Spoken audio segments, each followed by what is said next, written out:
أعوذ بالله السميع العليم من الشيطان الرجيم. بسم الله الرحمن الرحيم. وصلى الله على رسول الكريم محمد بن صلوات الله وسلامه عليه وعلى آله وصحبه وسلم تسليما كثيرا والحمد لله رب العالمين. Assalamu alaikum wa rahmatullahi ta'ala wa barakatuh. Chers frères et sœurs en islam, nous demandons à Allah subhanahu wa ta'ala sa protection contre les satans lapidés. Nous demandons à Allah subhanahu wa ta'ala sa gloire sur nous et nous le remercions, nous le glorifions. Le omnipotent Allah subhanahu wa ta'ala et le omniscient. Nous demandons à Allah subhanahu wa ta'ala de nous faciliter la prière, salut, paix sur le prophète Mohammed, ainsi que sa famille et tous ceux qui vont le suivre jusqu'au jour de la résurrection. Chers frères et sœurs en islam, je vous salue avec meilleure des salutations. Assalamu alaikum wa rahmatullahi wa barakatuh.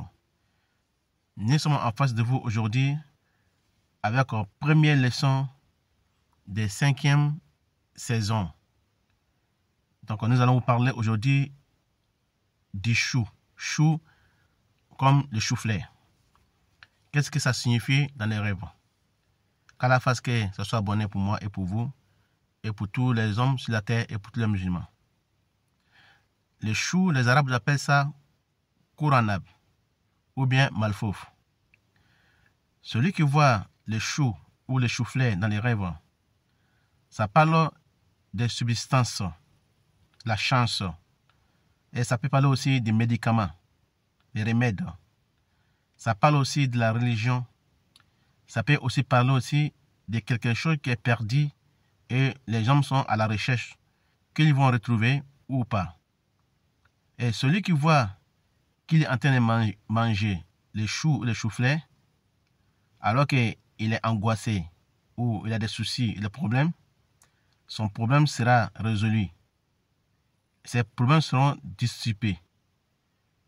Et celui qui est malade, qu'il voit qu'il mange les chou-fleurs ou les choux, il sera guéri de sa maladie.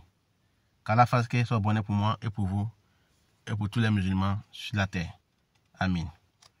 Donc c'était notre première leçon de saison 5 de l'interprétation des rêves sur la chaîne Voici ma voix. Prochain épisode, nous allons vous parler de l'arbre. En général, l'arbre. L'arbre, en général, nous avons déjà parlé de l'arbre, plusieurs arbres auparavant. Mais cette fois, on parle seulement que de l'arbre, en général. Qu'est-ce que ça signifie? Ça, c'est la deuxième leçon de saison 5. Qu'Allah fasse que ça soit bonnet et à la prochaine. Wassalamu alaikum wa rahmatullahi wa barakatuh.